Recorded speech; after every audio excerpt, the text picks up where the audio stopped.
જય સ્વામિનારાયણ ભક્તો. હું લીંબડી પંથકનો ઠાકોર. લીંબડી એ પ્રતિષ્ઠિત બોટાદ પરગણાની રાજસત્તાનું કેન્દ્ર. શહેરો ગામોની સલામતી, વ્યવસ્થા અને ન્યાય આ બધાનો દોર મારા હાથમાં. મને એકવાર બાવળ મળ્યો કે મારા વિસ્તારના ખોબા જેવા ગામ સારંગપુરમાં કોઈ યુવાન સંત આવે છે અને ગામે અચાનક જ ઉન્નતિનો દોર પકડ્યો છે. એ વાતની ખાતરી કરવાની અને સાધુ યજ્ઞ પુરુષદાસજીને મળવાની મને ઉત્સુકતા હતી. પ્રસિદ્ધ કષ્ટભંજન દેવ હનુમાનજી મંદિરમાં મહંત તરીકે તેમની નિમણૂક થઈ હતી. સંવત 1956 ની આસપાસ પ્રથમ મુલાકાતે હું તેમની કાર્યદક્ષતા અને કોઠાસૂઝથી પ્રભાવિત થયો. અનેક વિષયોનું ઊંડું જ્ઞાન અને પ્રભાવશાળી વ્યક્તિત્વ ધરાવનાર એ શાસ્ત્રી યજ્ઞ પુરુષદાસજી પાસે મારો રાજવી તરીકેનો ઠાઠ ન ઉતરતો.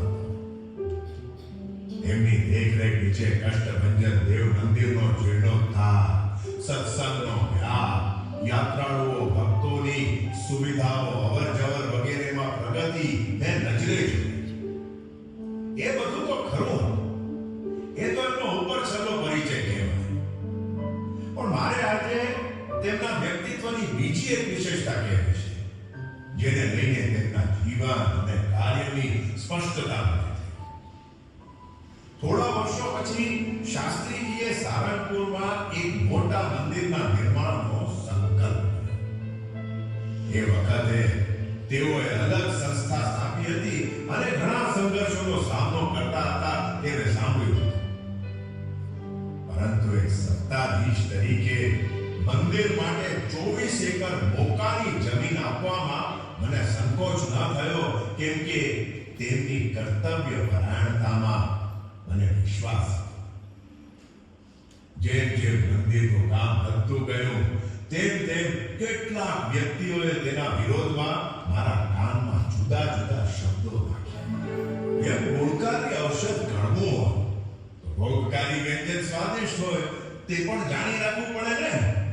મંદિર પૂરું નહીં થાય ત્યાં તો મંદિર નહીં પણ ઠાકોર દ્વારો થશે. મંદિરોમાં અવતારોની નહીં પણ જાગા નાગાની મૂર્તિઓ બેસશે વગેરે જેવી કઈ કેટલીય વાતોનું વિષ મારા કાનમાં રેડાય. પ્રજાના હિતનું બહાનું બતાવીને મંદિરના નિર્માણમાં મારા દ્વારા હસ્તક્ષેપ કરાવવાનું કેટલાકે પેતરું ગોઠવ્યું. એમાં એમનો જ સ્વાર્થ સિદ્ધ થવાનો હતો. પણ હું ગોળપણમાં ભરાઈ ગયો અને મર્યાદા ચૂકી ગઈ. એટલું સારું થયું કે મંદિર પર કોઈ પ્રકારના પ્રતિબંધનું ફરમાન કરવાને બદલે મેં જાતે બાંધકામ સ્થળે જઈને મારી સગી આંખે શું સાચું છે તેની તપાસ કરવાનું અને શાસ્ત્રીજીને મળીને ચોખવટ કરવાનું નક્કી કર્યું. સારંગપુર જઈને મેં જોયું કે સંતો ભક્તો સાથે શાસ્ત્રીજી પોતે કછોટો વાળીને સેવામાં મંડ્યા હતા. આંગળીને વેઢે ગણાય તેટલા ભક્તો આકાશને આંબે એવા મંદિરને ક્યારે પૂરું કરશે એ કલ્પના કરતો હતો. ત્યાં પ્રેમથી શાસ્ત્રીજીએ આતિથ્ય સત્કાર કર્યો. ઔપચારિકતાઓ પૂરી થયા બાદ તેમણે મને બાંધકામ વિશે માહિતગાર કર્યો. તેમના પ્રભાવક વ્યક્તિત્વ અને મીઠા આવકાર સામે મારા અંતરમાં વિરોધીઓએ રેડેલું વિષ હજુ ઓસર્યું ન હતું. તેથી મેં સત્તાના મદમાં અમાન્ય ચૂકીને અને બુદ્ધિનો ડોળ બતાવતા પૂછ્યું, સ્વામીજી, અમે સાંભળ્યું છે કે તમે તમારા ગુરુની મૂર્તિઓ બેસાડવાના છો. જ્યારે અહીં તો અવતારોની મૂર્તિઓની વાત થઈ હતી, તો મધ્ય મંદિરમાં કઈ મૂર્તિઓ પધરાવવાના છો? મને અપેક્ષા હતી કે શાસ્ત્રીજીને તેમની ભૂલનો અહેસાસ થશે, માફી અને મદદ માંગશે કે પછી બહારનું આનાકાની કે આજીજી કરશે, નહીં તો બીજા કોઈના વિરોધમાં ફરિયાદ કરીને પગલાં ભરવા માટે ભલામણ અને આગ્રહ કરશે. રાજ સત્તા સામે બલબલાતું છે. જેને સત્તાધારીનો ભય હોય, લૌકિક સ્વાર્થ સાધવો હોય, બીજાને ખુશ કરવા હોય, તે નબળી જાય ને મરી જાય. પરંતુ આ સંત તો જુદી માટીના બનેલા હતા. સ્વામીએ મારી વાત સાંભળીને હળવેથી સ્મિત કર્યું. કદાચ મારા અજ્ઞાન અને અવિવેકનો એમને પરિચય થયો હશે, પરંતુ પછી ગંભીર થઈને કહ્યું, ઠાકોર સાહેબ, અમારા ગુરુ પ્રાચી ભક્ત કે જાગા ભક્તની મૂર્તિઓ પધરાવવાનો અમને સ્વપ્નમાં પણ સંકલ્પ નથી. બધા અવતારોની મૂર્તિઓ તો અલગ અલગ ડેરામાં પધરાવવાના જ છીએ. મેં સામે દલીલ કરી કે મધ્ય મંદિરમાં તો અવતારોની જ મૂર્તિ બેસવી જોઈએ. મારા એ શબ્દ પૂરા થાય ત્યાં યજ્ઞ પુરુષ દાસજીએ દ્રઢ સ્વરે કહ્યું, ઠાકોર સાહેબ, આ દેહે જે કષ્ટ સહન કર્યા છે તે મહાપ્રભુ સહજાનંદ સ્વામી અને ગુણાતીતાનંદ સ્વામી માટે જ કર્યા છે. અને આ મુંડાવ્યું છે તે પણ અક્ષર પુરુષોત્તમ માટે જ મુંડાવ્યું છે. માટે મધ્ય મંદિરમાં તો અક્ષર પુરુષોત્તમની જ મૂર્તિઓ બેસશે. આટલું બોલતા તો સ્વામીની બે આંખો અને મારી આંખો એમ ચાર આંખો ભેગી થઈ. મારી આંખોમાં આંખો મેળવવાની હિંમત કોઈ કરી ના શકે એવો મારો પ્રભાવ.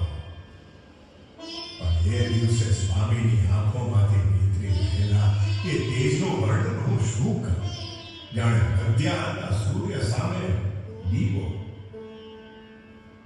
એમની આંખોમાંથી જરી રહેલા એ તેજમાં મને તેમની ઈષ્ટદેવ પ્રત્યેની અચળ નિષ્ઠા અને ધ્યેયની અડગતા એ તેજને જીરવી શકવાનું મારું બચ્યું નહીં. તેથી મારો મસ્તક ઝૂકી ગયું. આ મુંડાવ્યું છે તે પણ અક્ષર પુરુષોત્તમ માટે મુંડાવ્યું છે. શાસ્ત્રીજીના શબ્દોમાં ભગવાન સ્વામિનારાયણ અને અક્ષર બ્રહ્મ ગુણાતીતાનંદ સ્વામી પ્રત્યેની તેઓની નિષ્ઠાનો રણકાર ગુંજતો હતો. તેમની આ પર્વત પ્રાય અડગતા સામે મારી વાણી શૂન્ય બની. દ્વેષીઓ, કુસંગીઓ અને સ્વાર્થીઓના હાલે મોટા સંતનો દ્રોહ કર્યાથી મારું અંતર શોકથી વ્યાકુળ થઈ ગયું. સ્વામીના ચરણોમાં પડીને મેં વિનંતી કરી કે સ્વામીજી, આપને યોગ્ય લાગે તેમ કરો. હું તો કોઈકના ચડાવવામાં આવી ગયો. આ પ્રસંગથી મને શાસ્ત્રીજી પ્રત્યે અત્યંત અહોભાવ થયો કે તેમને પોતાના ઈષ્ટદેવ પ્રત્યે કેવી અડગ નિષ્ઠા છે કે તેના પ્રવર્તન કરવામાં તેઓ કોઈ પણ પ્રકારના દબાણ, ભય, સંકોચ કે શરમની પરવા ન કરતા. ખરેખર ધન્ય છે તેમની ઉપાસના